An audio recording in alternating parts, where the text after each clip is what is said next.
الحمدللہ رب العالمین والصلاة والسلام علی سید الانبیاء والمرسلین وعلی آلہ وصحبہ اجمعین ومن تبعہم بإحسان الی یوم الدین اما بعد۔ اعوذ باللہ من الشیطان الرجیم، بسم اللہ الرحمن الرحیم۔ من اجل ذلك كتبنا على بني اسرائیل انه من قتل نفسا بغیر نفس او فساد في الارض فَكَأَنَّمَا قَتَلَ النَّاسَ جَمِيعًا۔ سورۃ المائدہ کی آیت ہے۔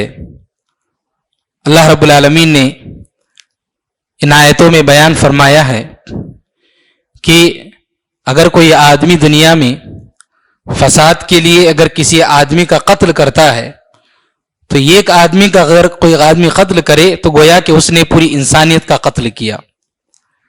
اللہ رب العالمین نے یہاں پر قتل غارت گری اور جو دہشت گردی ہے، ٹیررزم، اس کے خلاف اللہ رب العالمین نے ایک کلیئر اناؤنسمنٹ جاری کر دیا ہے کہ کوئی بھی آدمی کسی دوسرے آدمی کو ناحق قتل کر ہی نہیں سکتا۔ یہ حرام ہے اسلام میں کسی کا قتل۔ اگر کوئی قتل کرتا ہے کسی ایک کا تو گویا کہ اس نے پوری انسانیت کا قتل کر دیا، اتنا بڑا جرم ہے۔ یہ اللہ رب العالمین نے یہاں پر اس آیت کریمہ میں بیان فرمایا۔ پھر اس کے بعد کی آیت ہے، اس میں اللہ نے فرمایا انما جزاء الذین یحاربون اللہ ورسولہ ویسعون فی الارض فسادا، کہ جو لوگ بھی اللہ اور اس کے رسول کے ساتھ جنگ کرتے ہیں اور دنیا میں فساد مچاتے ہیں، یعنی قتل و غارت گری کرنا اور بدامنی پھیلانا، لوگوں کا چین و سکون ختم کرنا، اگر ایسے فسادات کوئی آدمی کرتا ہے تو اس کے سلسلے میں بھی سزا بتلائی گئی ہے۔ سزا بہت ہی سخت بتلائی گئی ہے۔ جہاں پر اسلامی حکومتیں ہیں وہ ان سزاؤں کو قائم کر سکتے ہیں، لیکن بات یہی ہے کہ اسلام دیکھیے قتل و غارت گری، دہشت گردی، اس کے خلاف کتنا سخت ہے۔ یہ یہاں پر بتلایا جا رہا ہے۔ اللہ نے ایسے لوگوں کے لیے سزا بتلائی ان یقتلوا، کہ ایسے لوگوں کو بہت ہی سخت انداز سے قتل کیا جانا چاہیے۔ جو لوگ دنیا میں لوگوں کا قتل کرتے پھرتے ہیں، فساد مچاتے ہیں، ان لوگوں کو ایسی سزا دی جانی چاہیے۔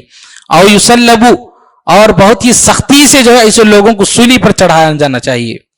او تقطع ایدیہم وارجلہم من خلاف، اور یا پھر یہ کہ ایسے لوگوں کو الٹا ان کے ہاتھ پاؤں ہیں، الٹا ان کے ہاتھ پاؤں کاٹ دینا چاہیے۔ او ینفوا من الارض، یا پھر انہیں اس بستی سے نکال کر کے پھینک دینا چاہیے۔ ذالک لہم خزی فی الدنیا، یہ جو کچھ بھی یہاں پر سزائیں بتلائی گئی ہیں دنیا میں، اس کے لیے یہ ان لوگوں کے لیے رسوائی ہے۔ اس کے علاوہ ولہم فی الآخرۃ عذاب عظیم، آخرت میں بھی ان کے لیے دردناک عذاب۔ تو اسلام کے خلاف جو لوگ آوازیں اٹھاتے ہیں کہ اسلام میں دہشت گردی ہے، اسلام ایک ٹیررزم کی تعلیم دیتا ہے، ایسے لوگوں کے لیے دیکھیے قرآن کیسی تعلیم دیتا ہے کہ ذرا برابر بھی اسلام ایسی چیزوں کو جگہ نہیں دیتا ہے، دہشت گردی کو جگہ ہی نہیں دیتا ہے، بلکہ اللہ رب العالمین نے یہ کہا کہ ایسے لوگوں کے لیے دنیا میں رسوائی ہے اور آخرت میں بھی دردناک عذاب ہے ان لوگوں کے لیے۔ یہ اللہ رب العالمین نے ان آیتوں میں بیان فرمایا۔